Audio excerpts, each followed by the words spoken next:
সহিহ বুখারীর বর্ণনা 6783 নম্বর হাদিস। قال رسول الله صلى الله عليه وسلم لعن الله السارق يسرق البيضة فتقطع يده। নবীজি বলেন ওই ব্যক্তির উপর আল্লাহর অভিশাপ যে ব্যক্তি একটা ডিম চুরি করে। কি চুরি করে? ডিম। যে একটা ডিম চুরি করে তার উপর আল্লাহর অভিশাপ। ডিম চুরি করে তার উপর আল্লাহর অভিশাপ। ওয়াসারিকা ইয়াসরিকুল হাবলা। নবী বলেন অন্যায়ভাবে কেউ যদি একটা রশি চুরি করে তার উপর আল্লাহর অভিশাপ। একটা রশি কেউ চুরি করলো তার উপর আল্লাহর অভিশাপ। এখন বলেন তো ডিম চুরির চোরের উপর যদি আল্লাহর অভিশাপ হয়, কি চোর? তো ডিম চোরের উপর যদি আল্লাহর অভিশাপ হয় তো জায়গা জমি লুণ্ঠনকারী যে চোর আছে এর উপর কি হবে? ডিম চোরের উপর আল্লাহর অভিশাপ। বড় ভয়ঙ্কর পর্যায়ে যে চোর আছে এদের উপর কি অবস্থা হবে? আল্লাহ হেফাজত করেন। আবু দাউদ শরীফের বর্ণনা 3474 নম্বর হাদিসের বর্ণনা, 3674 নম্বর হাদিসের বর্ণনা। এই হাদিসের মধ্যে আছে ক্বালা রাসূলুল্লাহ সাল্লাল্লাহু আলাইহি ওয়াসাল্লাম লাআনাল্লাহুল খামরা ওয়া শারিবাহা ওয়া সাকিয়াহা। মদের উপর আল্লাহর অভিশাপ, মদ পানকারীর উপর আল্লাহর অভিশাপ। ওয়া সাকিয়াহা, মদ পরিবেশনকারীর উপর আল্লাহর অভিশাপ। অনেকে প্রশ্ন করে হুজুর আমি মদ খাই না, তবে মদের দোকানে চাকরি করি, মদ পরিবেশন করি। রাসূল বলছেন মদ পরিবেশনকারীর উপর আল্লাহর অভিশাপ। ওয়া বাইআহা ওয়া মুবতাআহা, মদ বিক্রেতার উপর আল্লাহর অভিশাপ। আপনি এমন দোকানে চাকরি করেন যেখানে মদ বিক্রি হয় কিন্তু আপনি মদ খান না, কিন্তু আপনি যে মদ বিক্রি করছেন আপনার উপর আল্লাহর অভিশাপ। ওয়া মুবতাআহা, মদ যে ক্রয় করে তার উপর আল্লাহর অভিশাপ। বসের জন্য মদ কিনতে গেছেন, আপনি যে মদ কিনলেন আপনার উপর আল্লাহর অভিশাপ, হারাম জিনিস কিনলেন না। ওয়া আসিরাহা ওয়া মু'তাসিরাহা, মদ উৎপাদনকারী এবং মদ পরিশোধনকারী, মদ উৎপাদন করে পরিশোধন করে বোতলের উপর লিখে দেয় বাংলা মদ, তার উপর আল্লাহর অভিশাপ। তার উপর আল্লাহর অভিশাপ। তাহলে মদের উপর কার অভিশাপ? পানকারীর উপর, পরিবেশনকারীর উপর, মদ বিক্রেতার উপর, মদ ক্রয়কারীর উপর। যে মদ বানায় তার উপর কার অভিশাপ? যে মদ পরিশোধন করে এটাকে বোতলজাত করে তার উপর কার অভিশাপ? এবার কি বলে দেখেন, ওয়া হামিলাহা ওয়াল মাহমুলা ইলাইহি, মদ যে বহন করে নিয়ে যায়, সেলসম্যান। হুজুর আমি সেলসম্যান গিরি করি, কিন্তু আপনি মদ বহন করেন, নিজে খানো না, বেচেনো না, কিনেনো না, সেলসম্যান গিরি করেন, মদ বহন করে নিয়ে যান, তার উপর আল্লাহর অভিশাপ। ওয়াল মাহমুলা ইলাইহি, যার কাছে মদ বহন করে নিয়ে যাওয়া হয় তার উপর আল্লাহর অভিশাপ। এখন বলেন তো আমাদের দেশে বিভিন্ন দিনকে কেন্দ্র করে মদ বিক্রি, মদ ক্রয় আর মদ পরিবেশন আর মদ পানের ঘটনা শুধু পৃথিবীতে হয় না, আমাদের দেশেও হয়। আল্লাহ এই জাতীয় অভিশপ্ত কাজ থেকে আমাদেরকে হেফাজত করেন। তাহলে গুনাহের এক নাম্বার ক্ষতি পাইলাম যে গুনাহের কারণে কার অভিশাপ আসে? আল্লাহ। দুই নাম্বার, গুনাহের কারণে মানুষ অপমানিত হয়। গুনাহ যে করে, পাপ যে করে, করতে করতে ঢিল দেয়, ঢিল দিতে দিতে এক পর্যায়ে তার পাপ এত বেড়ে যায় যে সে অভিশপ্ত হয়, এক পর্যায়ে সে লাঞ্ছিত হয়ে যায়। একটা কিতাব আছে নাম আল আদাবুশ শারঈয়া, 1 নম্বর খণ্ড 144 নম্বর পৃষ্ঠা। আমিরুল মুমিনিন ফিল হাদিস আব্দুল্লাহ ইবনুল মুবারক রাহমাতুল্লাহি আলাইহি বলেন, রাআইতুজ যুনুবা তুমিতুল কুলুব। আব্দুল্লাহ ইবনুল মুবারক বলেন আমি দেখেছি পাপ অন্তরকে মৃত বানায় দেয়। বলেন সবাই, পাপ কাকে মৃত বানায়? সবাই বলেন পাপ, বলেন পাপ কলবকে মৃত বানায় দেয়। ওয়া কদ ইউরিসু যিল্লা ইদমানুহা, নিয়মিত যে ব্যক্তি পাপ করে এই নিয়মিত পাপীকে পাপ এক পর্যায়ে তাকে লাঞ্ছিত করে ছাড়ে। পাপ নিয়মিত করেন আপনি, মানে আজকেও করেন তো ফিরে আসেন না, আজকে কালকে পাপ বাড়তেছে, আপনার শুধু বাড়তেছে। এই নিয়মিত যে পাপ করতে থাকে এই পাপ একদিন তাকে লাঞ্ছিত করে ছাড়ে। আল্লাহ আমাদেরকে লাঞ্ছিত হওয়া থেকে হেফাজত করেন। পাপ করব না ছাড়বো। 3 নাম্বার পাপের ক্ষতি, পাপ করলে এলমে দিন থেকে মাহরুম হয়। মাদ্রাসা ছাত্র ভাইয়েরা এবং সবাই আমরা লক্ষ্য করি দ্বীনি এলেম, দ্বীনি বিদ্যা আমাদের মুখস্থ থাকে না কেন? পাপ যখন বাড়বে দ্বীনি বিদ্যা মুখস্থ থাকবে না। এই ব্যাপারে আমি আপনাদের সামনে 5টা দৃষ্টান্ত বর্ণনা করি, খুব মন দিয়ে শোনেন। এক নাম্বার কিতাবের নাম জামিউ বায়ানিল ইলম, 1 নাম্বার খণ্ড, 675 নাম্বার পৃষ্ঠা। আব্দুল্লাহ ইবনে মাসউদ রাদিয়াল্লাহু তাআলা আনহু বলেন, ইন্নী লা আহসিবু আন্না রাজুলা ইয়ানসাল ইলমা ক্বাদ আলিমাহু বিজ্জাম। আব্দুল্লাহ ইবনে মাসউদ রাদিয়াল্লাহু তাআলা আনহু বলেন, আমি মনে করি মানুষ শুধুমাত্র পাপের কারণে সে যে বিদ্যা অর্জন করে ওই বিদ্যা থেকে সে বঞ্চিত হয়, বিদ্যা সে ভুলে যায় পাপের কারণে। বলেন সবাই, বিদ্যা ভুলে যায় কিসের কারণে? আবার বলেন, ধর্মীয় বিদ্যা মানুষ ভুলে যায় কিসের কারণে? পাপের কারণে। দ্বিতীয় দৃষ্টান্ত, ইমাম আবু হানিফা রহমতুল্লাহ আলাইহির নাম শুনছেন তো সবাই? আল ইমামুল আযম নুমান ইবনে সাবিত, আল ইমামুল আযম আবু হানিফা রহমতুল্লাহ আলাইহি, কিতাবের নাম আল জাওয়াহিরুল মুদিয়্যাহ, 2 নাম্বার খণ্ড, 478 নাম্বার পৃষ্ঠা। কানাল ইমামু আবু হানিফা রাহিমাহুল্লাহ ইযা আশকালাত আলাইহিল মাসআলা। ইমাম আবু হানিফা রহমতুল্লাহর যখন কোনো মাসালায় খটকা লাগতো, ভুলে যাইতেন না, যদি খটকা লাগতো যে এটা কি হালাল না হারাম, এটা কি জায়েজ না নাজায়েজ, এরকম খটকা লাগছে ওনার, তো দলিল আদিল্লা সব আছে, তো সব দিকেই দলিল আছে, কিন্তু দলিলের তো একটা সমাধান আছে। দলিলের কি আছে? একটা সমাধান, তো সমাধান আসতেছে না। তো ইমাম আবু হানিফা তখন উস্তাদ ছাত্রদেরকে বলতেন, ক্বালা লি আসহাবিহি মা হাযা ইল্লা লিযামবিন ক্বাদ আহদাসতু। ইমাম আবু হানিফা বলতেন, মা হাযা ইল্লা লিযামবিন ক্বাদ আহদাসতু, দেখো এই যে আমার মাসালা খটকা লাগছে কেন জানো? আমার নিশ্চিত কোনো গুনাহ হইছে, এই কারণে খটকা লাগতেছে, গুনাহ না হইলে খটকা লাগতো না। এত বড় একজন ইমাম, উনি নিজেকে গুনাহগার মনে করতেছে যে আমার কেন খটকা লাগলো। ওয়া কানা ইস্তাগফিরু, ইস্তিগফার পড়া শুরু করতেন। ওয়া রুবামা কামা ওয়া সাল্লা, কখনো কখনো নামাজে দাঁড়িয়ে যাইতেন। নামাজে দাঁড়ানোর পর ফাতান কাশিফালাহুল মাসআলা, আল্লাহ তাকে মাসালার সমাধান দিয়ে দিতেন। তখন ইমাম আবু হানিফা বলতেন, রাজাউতু আন তিবা আলাইয়া, আমার আশা আল্লাহ আমার তওবা কবুল করছে, আমার তওবা আল্লাহ কবুল করেছেন বিধায় এই বিদ্যা আল্লাহ আমাকে জানিয়ে দিয়েছেন। খটকা লাগছে, তো এই খটকার সমাধান আল্লাহ কেন দিছে? নিশ্চিত কোনো অপরাধ ছিল, আর আমার অপরাধ ক্ষমা আল্লাহ যে করেছেন এটার দলিল হলো এই মাসালার সমাধান আমি পেয়ে গেছি, আমার রব নিশ্চিত আমার তওবা কবুল করে এই মাসালার সমাধান আমাকে দিয়ে দিয়েছেন। দৃষ্টান্ত নাম্বার 3, আল্লাহ আলী ইবনুল খাশরাম, এক বড় বিখ্যাত আলেম, উনি ওয়াকি ইবনুল জাররাহ রাহমাতুল্লাহ আলাইহির ব্যাপারে বলেন, বুখারী শরীফের ব্যাখ্যা গ্রন্থ যিনি লিখছে ফাতুল বারী, তার নাম ইবনু হাজার আসকালানী, তার একটা কিতাব আছে তাহযীবুত তাহযীব।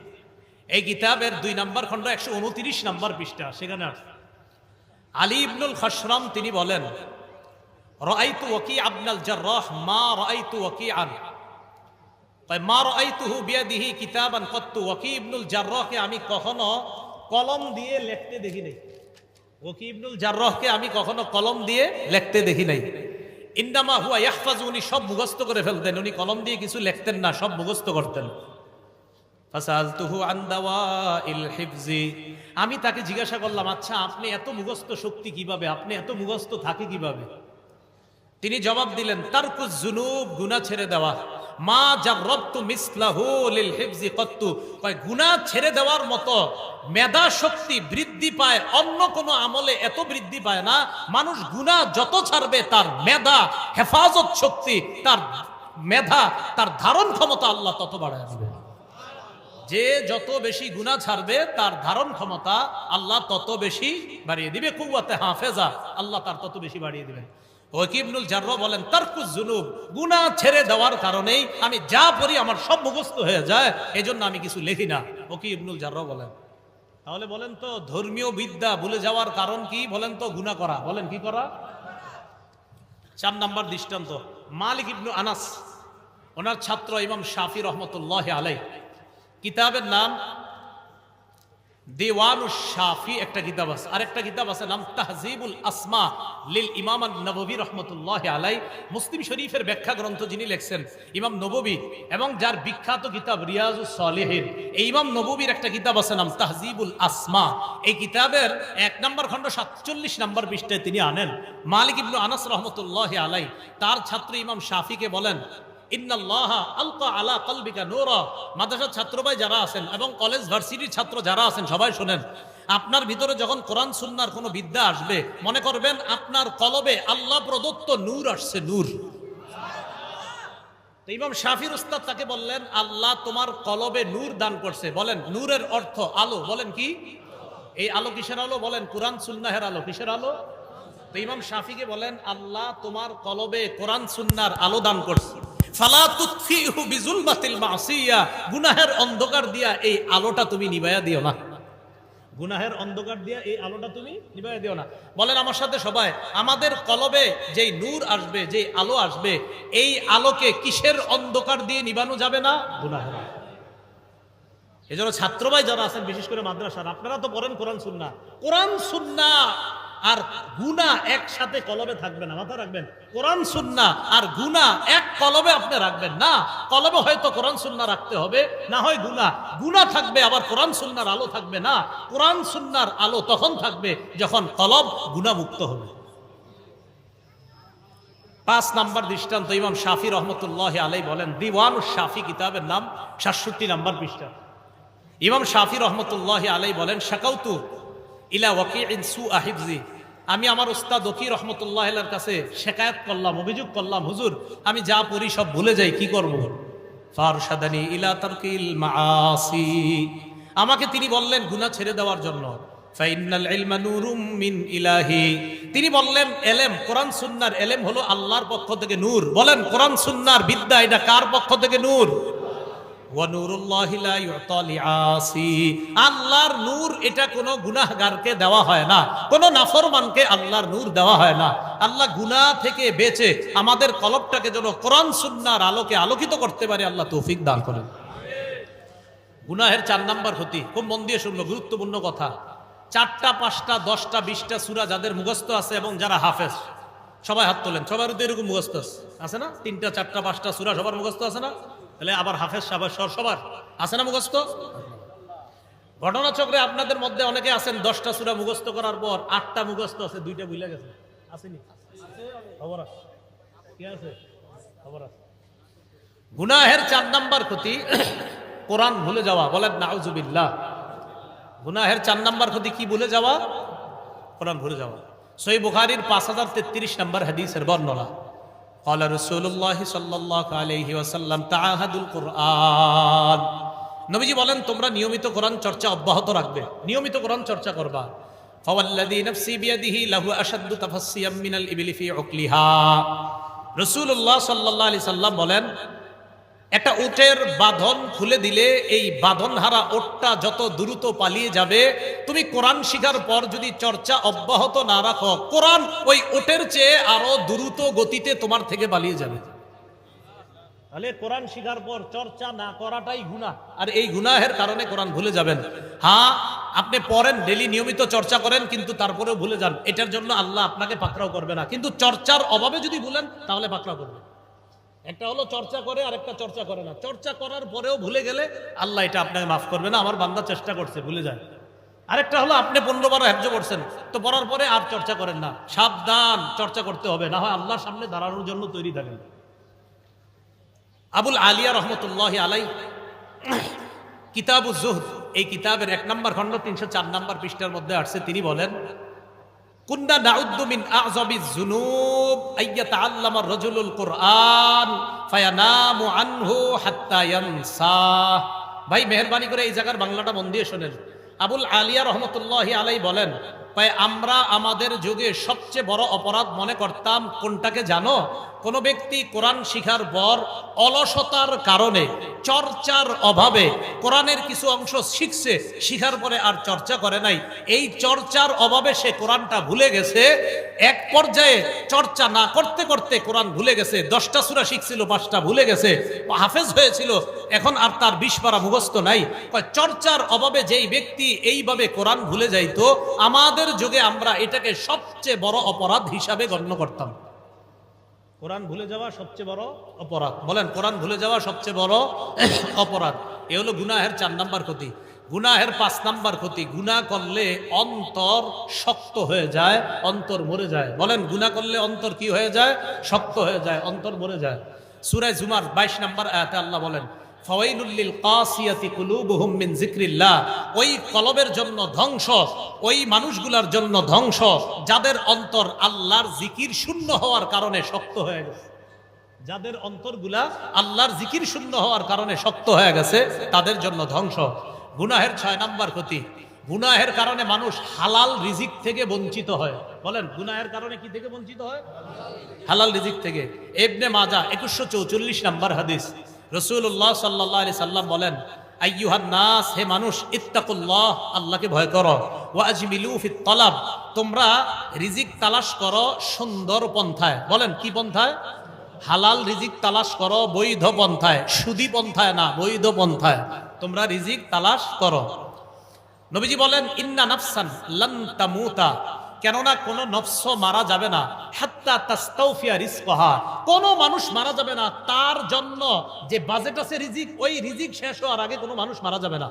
প্রত্যেকটা মানুষের আল্লাহর পক্ষ থেকে একটা রিজিকের বরাদ্দ আছে, এই বরাদ্দ শেষ হওয়ার আগে কোনো মানুষ মারা যাবে না। নবী বলেছিলেন, তো নবীজি বলেন, যেহেতু তুমি তোমার রিজিকটা পাওয়ার আগে মরবা না, তাই তোমার রিজিকটা হালাল পন্থায় তুমি তালাশ করে যাও। আজকে পাও নাই কালকে পাবা, কালকে পাও নাই পরশু পাবা, পাবেই পাবে। হালাল পন্থায় তালাশ করো, হারাম পন্থায় ছাদে উঠো না, হারাম পন্থায় উপরে উঠে যাবে। কারণ আপনি যে যেটা পাইতেন, মনে করেন 10 তলা বাড়ির মালিক হয়েছেন অবৈধ পন্থা, আপনি কিন্তু বৈধ পন্থায় 10 বছর পরে হইতেন। তো রাসূল সাল্লাল্লাহু আলাইহি সাল্লাম বলেন যে তুমি হালাল পন্থায় তোমার রিজিকটা তালাশ করো, কারণ তোমার কপালে যা আসবে এটা আজও কালো আসবেই, কারণ তুমি এটা না আসা পর্যন্ত মারা যাবে না।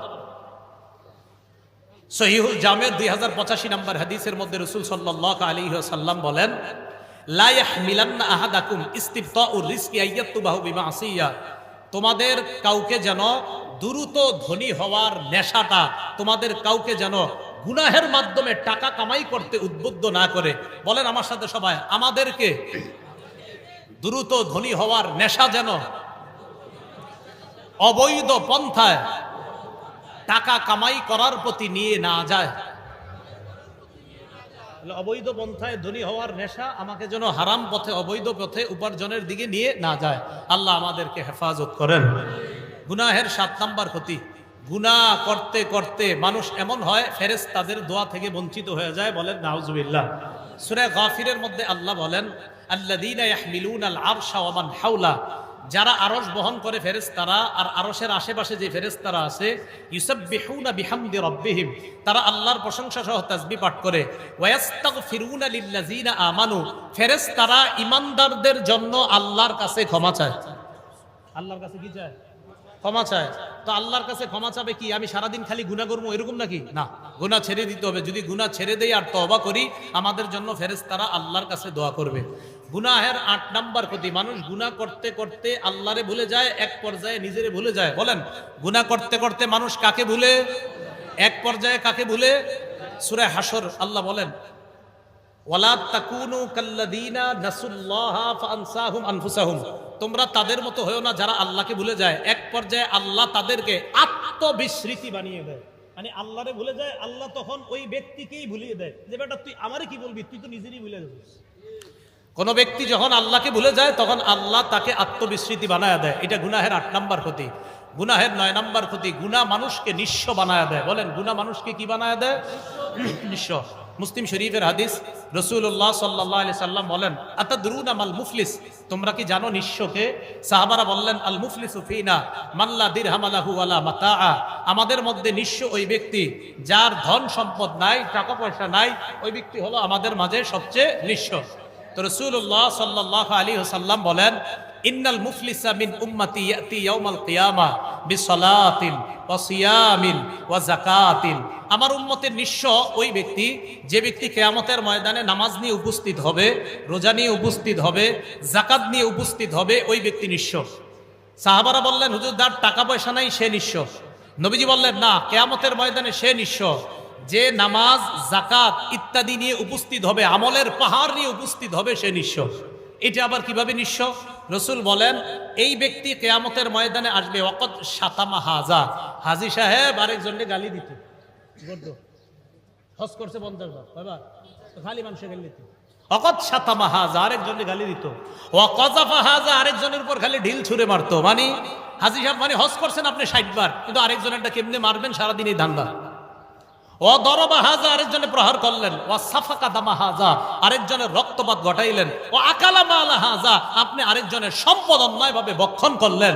কিয়ামতের ময়দানে সব পাওনাদাররা আসবে, আসার পর ফায়ুতা হাদা মিন হাসানাতি ওয়া ইউতা মিন হাসানাতি, অমুককে তার নেক দেওয়া হবে, অমুককে তার নেক দেওয়া হবে, হাত্তা ইদা ফানিয়াত হাসানাতু, এক পর্যায়ে যখন তার নেকিগুলা শেষ হয়ে যাবে, উখিযা মিন খতায়াহুম, তখন তাদের গুনাহগুলা, মানে যারা পাওনাদার, এই পাওনাদারদের গুনাহগুলা তাদের থেকে আনা হবে, আনার পর তুরিহা আলাই, তখন ওই গুনাহগুলা এনে যেই ব্যক্তি দুনিয়াতে অন্যায় করে গেছে তার উপর এগুলাকে দেওয়া হবে, এই গুনাহগুলা সব তার উপর নিক্ষেপ করা হবে, এক পর্যায়ে তাকে গুনাহের পাহাড় দিয়ে জাহান্নামে নিক্ষেপ করা হবে। তাহলে গুনাহ মানুষকে কি বানায় দেয়? নিঃস্ব। এই যে আমলের এত পাহাড় নিয়ে গেলে নিঃস্ব হয়ে গেল, তো গুনাহ মানুষকে নিঃস্ব বানায় দেয়। সর্বশেষ কথা, গুনাহের কারণে মানুষ ধ্বংস হয়, শুধু নিজে ধ্বংস হয় এমন না, এক সময় মানুষকে গুনাহ করতে করতে মানুষের ধন সম্পদ থেকেও মানুষ নিঃস্ব হয়ে যায়। আল্লাহ সূরা কসসের মধ্যে বলেন ৭৬ থেকে ৮১ নম্বর আয়াত, কারুনকে আল্লাহ ধন সম্পদ দান করেছে, অহংকার করেছে, এক পর্যায়ে আল্লাহ বলেন ফাখাসাফনা বিহি ওয়া বিদারিহিল আরদ, আমি কারুনকে আর কারুনের ধন সম্পদ বাড়িঘর যা আছে সব মাটির নিচে দাফন করে দিলাম। আল্লাহ পাক রব্বুল আলামিন আমাদের সকলকে, ও একটু একটু পরীক্ষা হবে, বলেন তো কয় গরম থেকে জাহান্নামের গরমের কথা মনে হয়? ১ নাম্বার, ২ নাম্বার জ্বর, ৩ নাম্বার আগুন, ৩ নাম্বার কি? আগুনের গরম। তো এই গরমের মৌসুমে আমরা কোনো গুনাহ করব না, বরং কবরের গরম আর জাহান্নামের কবর গরমকে আমরা স্মরণ করব। এই স্মরণে আমরা দুনিয়া থেকে থেকেই যেন জাহান্নামের আগুন থেকে বেঁচে দুনিয়া থেকে থাকতেই যেন নিরাপত্তা নামাটা নিয়ে যেতে পারি। আল্লাহ তৌফিক দান করেন।